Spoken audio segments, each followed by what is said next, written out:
सभी को जय श्री राम, हर हर महादेव, नमो आदेश। सभी पहले तो भक्तों को सत्यलोक आश्रम बेल्डा बुजुर्ग शाह उत्तर प्रदेश की तरफ से आप सभी भक्तों को शुभकामनाएं एवं मंगल कामनाएं। आज हमने अपने गुरुदेव के सानिध्य से, गुरुदेव भगवान के चरणों से अपने चैनल पर एक वीडियो डाली थी जो जाति और वर्णों के ऊपर डाली थी। उस वीडियो में 2 कमेंट आए थे, हम आपको पढ़ करके सुनाते हैं और गुरुदेव उन कमेंटों को बड़े ही सरल स्वभाव से आप सब तक पहुंचाएंगे।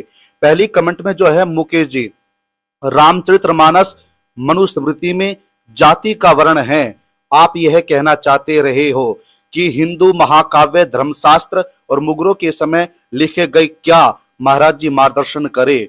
अब हम अपने गुरुदेव भगवान से पूछना चाहते हैं, गुरुदेव जो इन्होंने ये क्वेश्चन क्या है, आप इसका बड़े सरल स्वभाव से क्वेश्चन का अर्थ प्रदान करें गुरुदेव भगवान। सबसे पहले तो मैं मुकेश जी को ये कहना चाहता हूँ कि जो नाम है रामचरितमानस और मनुस्मृति, मैं ये नहीं कह रहा कि मुगलों के समय में लिखा गया है। लिखा गया तो द्वापर में था, वेद व्यास जी द्वारा मुखारविंद से बोला गया, श्री गणेश जी के द्वारा लिखा गया। सभी शास्त्र ऐसे हैं, लेकिन वही नाम रखते हुए कुछ लोगों ने इन शास्त्रों के अंदर फिर बदल की है। लेकिन मैं उस बात पे नहीं जा रहा, मैं आपको कुछ कहना नहीं चाहता, मैं आपकी संतुष्टि करना चाहता हूँ। हमने वीडियो के अंतर्गत बताया है कि यहाँ जो मनु और शत्रुपा की मैंने कहानी बनाई, जो सृष्टि के प्रथम चरण की मैंने कहानी बताई आपको, उसमें स्मृति का कोई लेना देना नहीं था। मैंने बताया मनु और स्मृति से मनुष्य की उत्पत्ति हुई है। उस समय एक परिवार है मनु और शत्रुपा का, न कि पूरी दुनिया हुई है। उसके बाद जैसा जैसा कार्य करते गए वैसा वैसा उसे वर्ण व्यवस्था में लाते गए। रही रामचरितमानस की बात, तो मुझे पता है आप क्या कहना चाहते होंगे कि उस समय रामचंद्र जी ने कि एक धोबी के कहने पर सीता जी का त्याग कर दिया। वो धोबी की वर्ण व्यवस्था मैंने बताई तो थी आपको, आपने शायद वीडियो ध्यान से नहीं देखी। वीडियो में मैंने बताया जैसा कोई कर्म करता था वैसी वर्ण व्यवस्था में उसे लाया जाता था। उसका परिवार धोबी नहीं होता था, ना उसके पिताजी धोबी होते थे।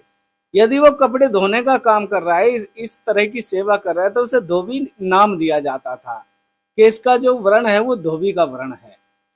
रही दूसरा सवाल आपका क्या है? गुरुदेव दूसरा क्वेश्चन क्या है, तुम साबित करो कि चमार हिंदू थे या तुम्हारे लिए जो कहोगे करोगे। तो मैं हिंदुओं के विषय में आपसे बताना चाहता हूं। हमने बात करी सनातन की, सभी हम सनातनी हैं। और रही चमार जाति की बात, चमार नाम की बात, चमार जाति की उत्पत्ति तो सिकंदर लोधी के समय में हुई है। सिकंदर लोधी दिल्ली का शासक था। उस समय चमार जाति की, चमार नाम की उत्पत्ति होती है। उससे पहले इतिहास कोई सा भी आप उठा लें, चमार का तो नाम ही नहीं है। क्योंकि उस समय तो यहाँ क्षत्रिय वर्ण, वैश्य वर्ण, क्षत्रिय वर्ण, शूद्र वर्ण, इस तरह के लोग रहते थे। लेकिन वो सब, आप जाएं, जब हम किसी जाति में घुसते हैं तो पता लगता है कि हर जाति में हर गोत्र मिलता है। यदि जाति अलग अलग थी तो गोत्र अलग क्यों नहीं हुए? जैसे हम क्षत्रियों में जाते हैं, अनन्य प्रकार के 7 प्रकार के मुख्य गोत्र और 88 प्रकार के उपगोत्र मिलते हैं। वही दूसरी जातियों में भी वैश्य वर्ण में चले जाए, और चाहे हम ब्राह्मण वर्ण में चले जाएं, और चाहे शूद्र वर्ण में चले जाए, वही गोत्र मिलते हैं। तो इससे आप में यदि बुद्धि है तो आप आकलन लगाओ ना कि पूर्वज एक थे। क्योंकि गोत्र जो है वो पूर्वज का नाम है, न कि वो कहीं हवा में उड़ता हुआ कोई शब्द है। वो हमारे पूर्वज का नाम है जो हमारा गोत्र है। तो इन सभी जातियों में लगभग बराबर गोत्र मिलते हैं। तो उस समय तो जाति की कोई बात ही नहीं है। और रही हिंदू की बात, हिंदू तो आक्रांताओं ने हमें नाम दिया। हिमालय से लेके हिंद महासागर तक के बीच का जो टुकड़ा है, और सिंध से लेके कन्याकुमारी तक का जो क्षेत्र है, उसके बीच में रहने वाला मनुष्य ही नहीं, जड़ और चेतन भी हिंद कहलाता है। आप विदेश में जाएंगे तो यहाँ की लकड़ी को भी हिंद की लकड़ी बोला जाएगा।